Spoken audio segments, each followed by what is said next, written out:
Va a ser, pues el tema, que ya por ahí me lo habían sugerido, es acerca de la vida de San Agustín. Y este personaje es bastante icónico, es un personaje que es muy respetado por la mayoría de iglesias cristianas. Am, por ejemplo, podríamos decir, por la Iglesia Católica, obviamente es uno de los santos más reconocidos dentro de la Iglesia Católica. También dentro de la Iglesia Ortodoxa, aunque no es considerado santo, sino es considerado beato. Y también, pues, las iglesias protestantes, hablando de iglesias luteranas, iglesias anglicanas, iglesias presbiterianas, es un personaje muy influyente dentro del cristianismo. Y creo que es bueno analizar su vida porque San Agustín viene siendo uno de los teólogos considerado como teólogos de la experiencia. Y esto a mí me parece muy interesante porque es muy diferente a los teólogos sistemáticos. Un teólogo de la experiencia se caracteriza por la vivencia, por lo que ha vivido, por su forma de ver el cristianismo conforme a su contexto. Eh, Cómo vivió, cuál fue su vida, cómo fue su encuentro con el Señor. Y estos teólogos suelen ser muy biográficos. Sabemos datos de su historia, de su vida, porque ellos mismos las contaron.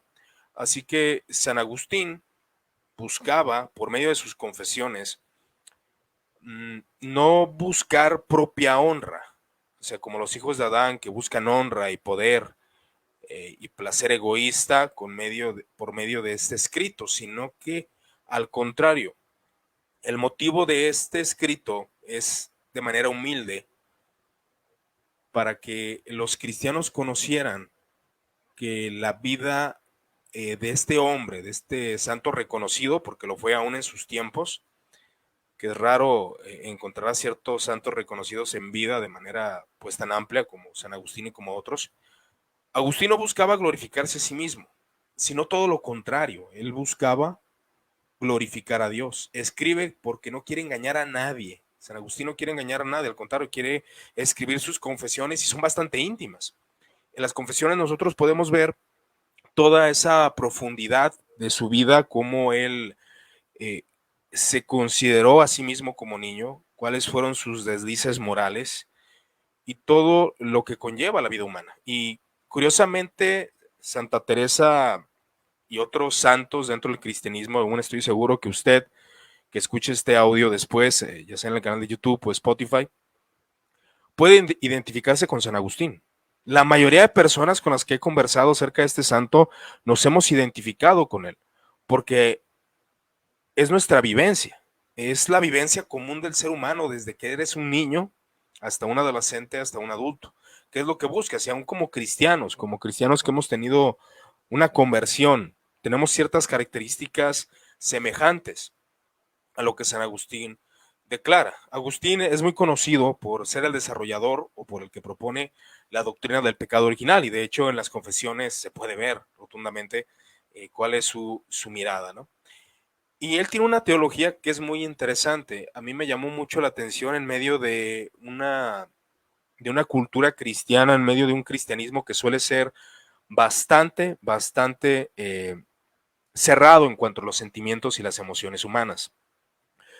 Por el exceso que se ha llevado muchas veces dentro de las iglesias cristianas y precisamente la teología de la felicidad es algo que desarrolla San Agustín. Él tiene un escrito donde pregunta a los cristianos, si yo les preguntara a ustedes cristianos por qué se hicieron creyentes, básicamente me contestarían porque quieren una vida feliz o porque quieren ser felices. Y San Agustín desarrolla ese punto en su vida, porque él buscaba la felicidad y él la encontró en Cristo. Todos están de acuerdo en que quieren ser felices, dice San Agustín, pero no están de acuerdo acerca de qué consiste la felicidad. En los honores, los placeres, riqueza, el poder y la fama, declara un escritor, en este caso es Alfonso Ropero.